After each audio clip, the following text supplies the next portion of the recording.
भक्तगणों, आज आपको भगवत गीता का 13वां अध्याय का शेष भाग हिंदी में सुनाऊंगा। भक्तगणों, इस चैनल को लाइक एंड सब्सक्राइब जरूर करें। भगवत गीता हिंदी में सुनिए। आध्यात्म ज्ञान में नित्य स्थित और तत्व ज्ञान के अर्थरूप परमात्मा को ही देखना, यह सब ज्ञान है। और जो इससे विपरीत है वह अज्ञान है, ऐसा कहा है। आध्यात्म ज्ञान किसको कहते हैं और उसमें नित्य स्थित रहना क्या है? आत्मा नित्य, चेतन, निर्विकार और अविनाशी है। उससे भिन्न जो नाशवान, जड़, विकारी और परिवर्तनशील वस्तुएं प्रतीत होती हैं, वे सब अनात्मा हैं। आत्मा का उनसे कुछ भी संबंध नहीं है। शास्त्र और आचार्य के उपदेश से इस प्रकार आत्म तत्व को भली भांति समझ लेना ही अध्यात्म ज्ञान है। और बुद्धि में ठीक वैसा ही दृढ़ निश्चय करके मन से उस आत्म तत्व का नित्य निरंतर मनन करते रहना अध्यात्म ज्ञान में नित्य स्थिर रहना है। तत्व ज्ञान का अर्थ क्या है और उसका दर्शन करना क्या है? तत्व ज्ञान का अर्थ है सच्चिदानंद घन पूर्ण परमात्मा, क्योंकि तत्व ज्ञान से उन्हीं की प्राप्ति होती है। उन सच्चिदानंद घन गुणातीत परमात्मा का सर्वस्त्र समभाव से नित्य निरंतर ध्यान करते रहना ही उस अर्थ का दर्शन करना है। यह सब ज्ञान है। इस कथन का क्या अभिप्राय है? आवानित्व से लेकर तत्व ज्ञानार्थ दर्शन तक जिनका वर्णन किया गया है, वे सभी ज्ञान प्राप्ति के साधन हैं। इसीलिए उनका नाम भी ज्ञान रखा गया है। अभिप्राय यह है कि दूसरे श्लोक में भगवान ने जो यह बात कही है कि क्षेत्र और क्षेत्रज्ञ का जो ज्ञान है वही मेरे मत से ज्ञान है। इस कथन से कोई ऐसा न समझ ले कि शरीर का नाम क्षेत्र है और इसके अंदर रहने वाले ज्ञाता आत्मा का नाम क्षेत्रज्ञ है। यह बात हमने समझ ही ली, बस हमें ज्ञान प्राप्त हो गया। किंतु वास्तव में सच्चा ज्ञान वही है जो उपयुक्त 20 साधनों के द्वारा क्षेत्रज्ञ के स्वरूप को यथार्थ रूप से जान लेने पर होता है। इसी बात को समझाने के लिए यहाँ इन साधनों को ज्ञान के नाम से कहा गया है।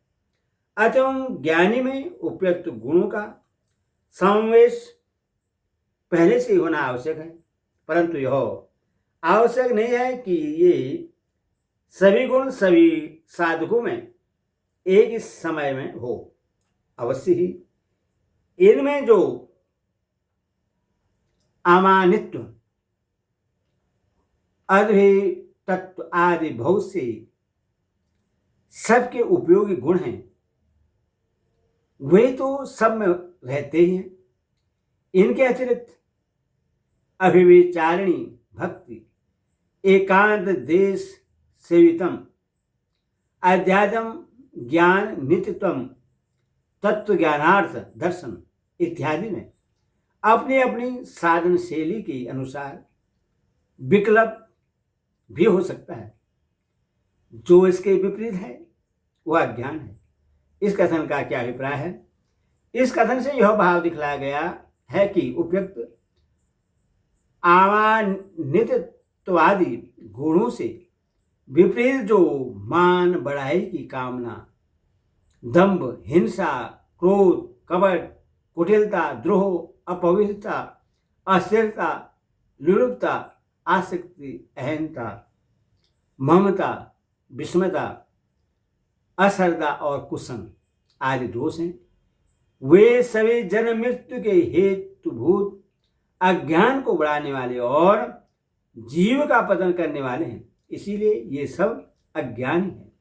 अतएव उन सब का सर्वदा त्याग करना चाहिए। जो जानने योग्य है तथा जिसको जानकर मनुष्य परमानंद को प्राप्त होता है, उसको भली भांति कहूंगा। वह अनादि वाला परम ब्रह्मा न सत ही कहा जाता है न असत ही, जिसका वर्णन करने की भगवान ने प्रतिज्ञा की है। वह ज्ञेयम पद यहाँ किसका वाचक है? यहाँ ज्ञेयम पद सच्चिदानंद घन निर्गुण और सगुण ब्रह्मा का वाचक है, क्योंकि इसी प्रकरण में स्वयं भगवान ने ही उसको निर्गुण और गुणों का भोक्ता बतलाया है। उस ज्ञेय को जानने से जिसकी प्राप्ति होती है वह अमृत क्या है? अमृत पद यहाँ परमानंद स्वरूप परमात्मा का वाचक है। अभिप्राय है कि जानने के योगी परब्रह्मा परमात्मा के ज्ञान से मनुष्य सदा के लिए जन्म मरण रूप संसार बंधन से मुक्त होकर परमानंद स्वरूप परब्रह्मा को प्राप्त हो जाता है। इसी को परम गति और परम पद की प्राप्ति भी कहते हैं। अनादिमत पद का क्या अभिप्राय है? इसी अध्याय के 19वें श्लोक में भगवान ने प्रकृति और जीवात्मा को अनादि बतलाया है। उन दोनों का स्वामी होने के कारण परब्रह्मा पुरुषोत्तम को अनादिमत अर्थात अनादि वाला कहते हैं। परम विशेषण के सहित ब्रह्मा पद का क्या अर्थ है? यहाँ परम विशेषण के सहित ब्रह्मा पद का प्रयोग यह ज्ञेय तत्व ही निर्गुण निराकार सच्चिदानंद घन परम ब्रह्मा परमात्मा है, यह बतलाने के उद्देश्य से किया गया है। ब्रह्मा पद वेद ब्रह्मा और प्रकृति का भी वाचक हो सकता है। अतः ज्ञेय तत्व का स्वरूप उनसे विलक्षण है, यह बतलाने के लिए ब्रह्मा पद के साथ परम विशेषण दिया गया है। उस परब्रह्मा परमात्मा को सत और असत क्यों नहीं कहा जा सकता? जो वस्तु परमाणु द्वारा सिद्ध की जाती है उसे सत कहते हैं। स्वतः तो प्रमाण नित्य अविनाशी परमात्मा किसी भी प्रमाण द्वारा सिद्ध नहीं किया जा सकता, क्योंकि परमात्मा से ही सबकी सिद्धि होती है। परमात्मा तक किसी भी प्रमाण की पहुंच नहीं है। श्रुति ने भी कहा है कि उस जानने वाले को कैसे जाना जा सकता है? वह परमाणु के द्वारा जानने में आने वाली वस्तु से अत्यंत विलक्षण है। इसीलिए परमात्मा को सत नहीं कहा जा सकता, तथा जिस वस्तु का वास्तव में अस्तित्व नहीं होता उससे असत कहते हैं। किंतु परम ब्रह्मा परमात्मा का अस्तित्व नहीं है, ऐसी बात नहीं है। वह अवश्य है और वह है, इसी से अन्य सब का होना भी सिद्ध होता है, अतः उससे असत भी नहीं कहा जा सकता। इसीलिए परमात्मा सत और असत दोनों से ही परे है।